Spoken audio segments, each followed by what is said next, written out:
and welcome to another round of Macro and Market Wrap-Up, where we look at the month gone by, that is June 2023.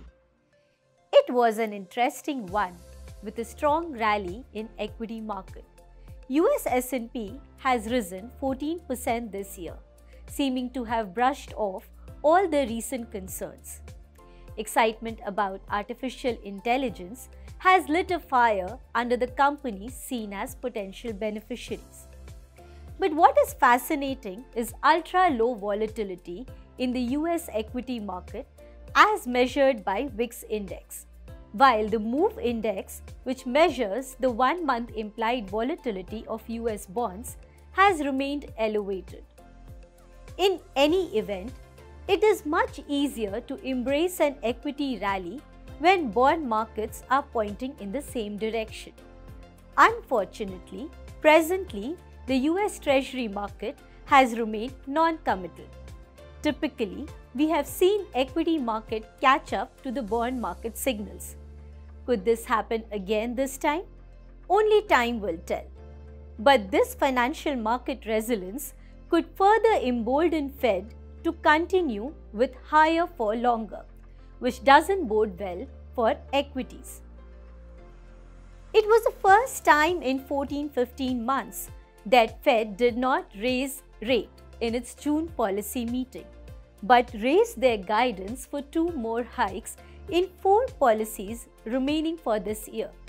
So it's being referred to as a hawkish skip because they paused, but they're not done. We have seen both Reserve Bank of Australia and Central Bank of Canada both have stopped raising rates, saw inflation firm a little bit, and then restarted raising rates. While we are on the US economy, let's close on the discussion that we started last month. US debt ceiling. Finally, the ceiling was suspended for 2 years, which means that the government could continue to take its debt levels higher. Since then, the US Treasury has been replenishing its cash balances by selling bonds. So far, this liquidity is largely coming out of Federal Reserve's reverse repo facility. But there is a limit to how long can this happen.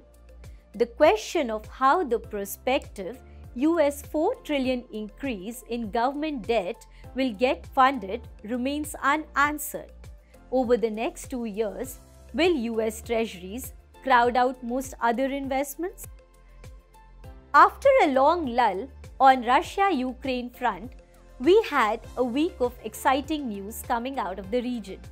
One moment, the news was that Yevgeny Prigozhin, the only Russian commander with actual victories in the battle to his credit in the Ukraine war, was marching on the Russian capital, implying that there could be a civil unrest in Russia.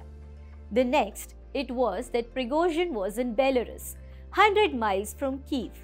This story illustrates just how challenging it can be to figure out the truth in the times of war. Geopolitics will be important in coming years for the investors. China's growth momentum has visibly faltered in recent weeks, driving a policy rethink at the very top. The government is now changing course, rolling out more stimulus in the hopes of rescuing the recovery.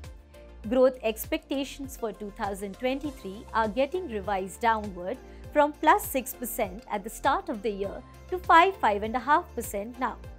The case for a strong organic recovery in China has rested on consumer spending more on services.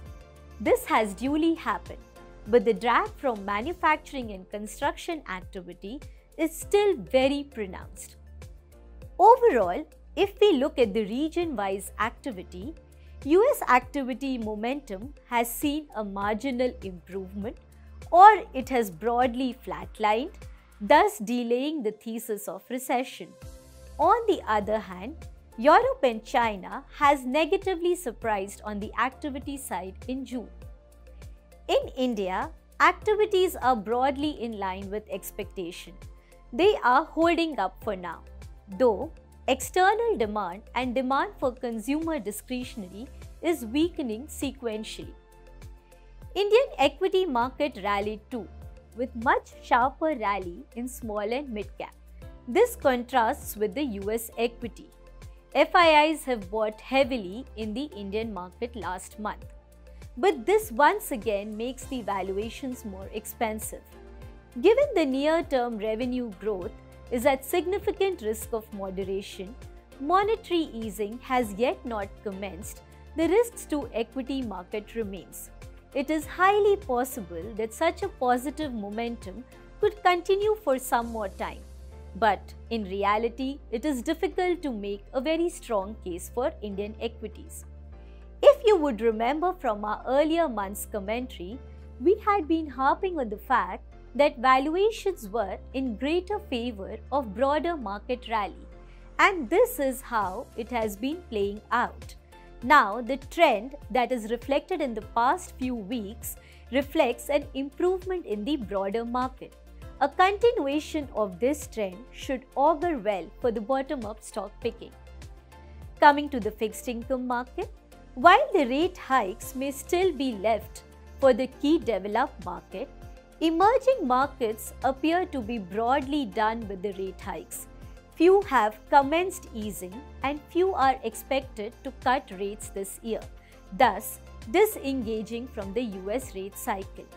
Will India be another one in line? Perhaps that will be contingent on growth trajectory in India.